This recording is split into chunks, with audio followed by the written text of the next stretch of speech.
Welcome. I'm happy to have you joining me. I'm your guide, Tree, and we have such a journey tonight.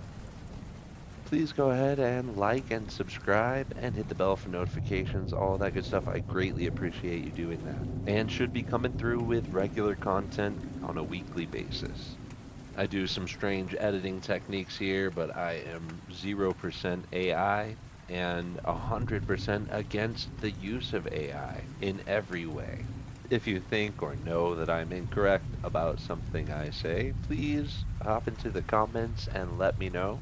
I'm always open to some constructive criticism or non constructive criticism. If you just don't like me, please pop into the comments and let me know. Now, it seems for many of us, the world is purely physical, nothing more than the three dimensions in front of us. Yet, when we close our eyes, some spark of creativity still exists. This spark is supernatural, even though we tend to want to separate ourselves from our own body, dividing the mind from the brain. How accurate is it to say that we have an eternal aspect of ourselves? Do you believe you're destined to disappear? Is the circle of life truly a closed circle, wherein the end is final? There are plenty of others that share this belief. In fact, you can't be taken seriously in the scientific community if you believe in something as theoretical as a soul. It is as if science has become a religion in which one can be excommunicated. Theories should entice the scientific mind. It's hard to imagine that it's come to this. It is important to understand that spark of creativity only stays with you if you nurture it, which is to say that the scientific communities of the 20th and 21st century are lacking entirely in creativity. Of course, it isn't just existential theories that would get you expelled. I have a list of dozens of facts that would sentence one to a barrage of ridicule and mockery. For example, dragons were in the Encyclopedia Britannica early editions. Giant lizards were reportedly witnessed a few hundred years ago. Just as a couple of more or less random examples. Though we won't be discussing much cryptozoology here, I do find it strange how something so benign does warrant so much aggression. If I were instead to talk about the efficacy of experimental injections, then I would of course understand the impending crucifixion. This is logical because of the billions of tax dollars fleeced from the people. You see, we must continue to fund Bill Gates' super yacht. And eventually what we discover is that adding context is the difference between a fact and a wild conspiracy theory. For instance, you have likely recently realized that the pharmaceutical industry profits off treating your symptoms. Making you well would be a fumble in their eyes. Given this context, it now becomes conceivable that a drug company would microdose you with the poison. I'm not alleging anything about any particular company or drug, simply illustrating how something can go from inconceivable to conceivable or even plausible with added context. In fact, my older roots likely remember DDT, but for the youth, DDT was a poison we used to let authority figures spray directly onto our children. If you're a conspiracy buff, then you're also aware of the Tuskegee Project, an equally dark experiment that's gone from conspiracy theory to conspiracy fact. I'm going to omit the details of these events. Just know if you Google the Tuskegee Project, you'll find dozens of articles downplaying the atrocity of this event. Just another example of government using its people as guinea pigs. Bringing us back to current times, it has been disclosed that COVID vaccines were made with experimental technology with next to no testing. Okay, Tree, you're thinking. So we made a mistake. No, this is not an exception. This is part of a disturbing trend, a pattern they pray you don't recognize. Why though? Throughout our journey together, you'll find yourself asking, why? In this case, perhaps you could imagine a handful of people rigging the system. But why would they keep doing things like this? Why would our government keep prescribing poison? I have to admit, after pledging my allegiance to a polyester flag and to the republic for which it stands my entire childhood, I do find it incredibly hard to come to terms with the thought of the government knowingly or potentially intentionally poisoning the populace. These are facts, though. Once you realize that you've been treated like a lab rat, you might wonder what other phenomena have been experiments silently carried out. Not to mention that the results of said experiments won't ever be published. That knowledge is to be hoarded, not shared. In fact, all true knowledge is meant to be shrouded, because it is impossible for a few to rule over many when we foster learning and generational wisdom. Notice how I did not use the word education.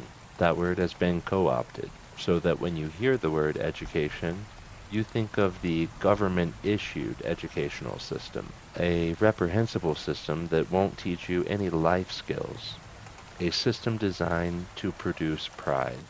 I believe it's human nature to feel pride, though pride and ignorance go hand in hand. You see, while a mind full of doubt questions everything, a mind stacked with hubris finds comfort in its own ignorance. Please understand, I'm not attacking you or yours. I too am ignorant of many things. It's very important to become comfortable with not knowing. Say it with me. I too am ignorant of many things. I too am ignorant of many things. The young mind's thirst for knowledge is insatiable, but as we mature, the ego takes over. By the age of 13 or 14 perhaps, the ego has already crept in subconsciously. You begin to think of yourself as knowing things. After all, we were all educated so thoroughly. Why not become satisfied with our own immense knowledge of this realm? Why not stoke the flame that is your pride? It was earned, even, you may think, while recalling the massive undertaking of earning a diploma or degree. No, the vast majority of the texts you memorized were fallacious. Don't get me wrong. I'm not going full Kanye. I don't want to convince you that mathematics are fake. No, not everything was a flagrant lie. Though it wouldn't surprise me if you found yourself questioning everything as the true nature of life unveils itself. I want to be like a sign, posted at a fork in the road, pointing this way to the truth and that way to more lies. The path to truth is on an incline. It winds back and forth without markers to get your bearings, without pavement to gain traction. In fact, sometimes it can be unclear as to where the path is at all. You might even need to forge your own path through a thicket of deceit. Deceit, of course, making for a poor lumber substitute. Meanwhile, the path to falsehoods is a conveyor belt. You just turn off your mind and let the conveyor belt navigate the world for you. Now, here is the part you're likely not ready to hear. That easy path, the one with all of the lies about the world we live in, that is a metaphor for cable news, scientific journals, and even the peer review process. Many of you likely think that the peer review process is the highest standard. It's impossible to compromise all of one's peers, isn't it? Certainly not. Academic journals have a tendency of only allowing certain people to participate in this process. I would also allege that these certain people are from certain fraternities and or sororities. Yes, it is true that every major academic journal cherry picks who can participate in their peer review process, and you better believe they know how to pick them. My point in saying all of this is that I want you to let go of the notion that you know anything. I'm not saying that you don't know anything. I'm just suggesting we know so much less than we think we do. We must let go of the notion that we know anything. If I say to you that knowledge is power, you likely hear a cliché, a very tired idiom that's lost all meaning after years of being parroted so many times. That being said, as you unveiled more and more fallacies, you've likely found yourself contemplating this cliché.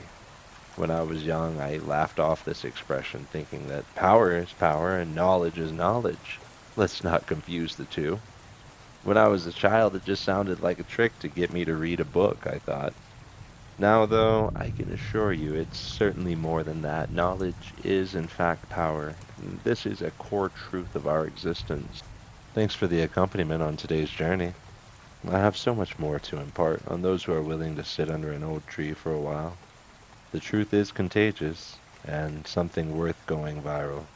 If you agree, please like, subscribe, and hit the bell for more notifications.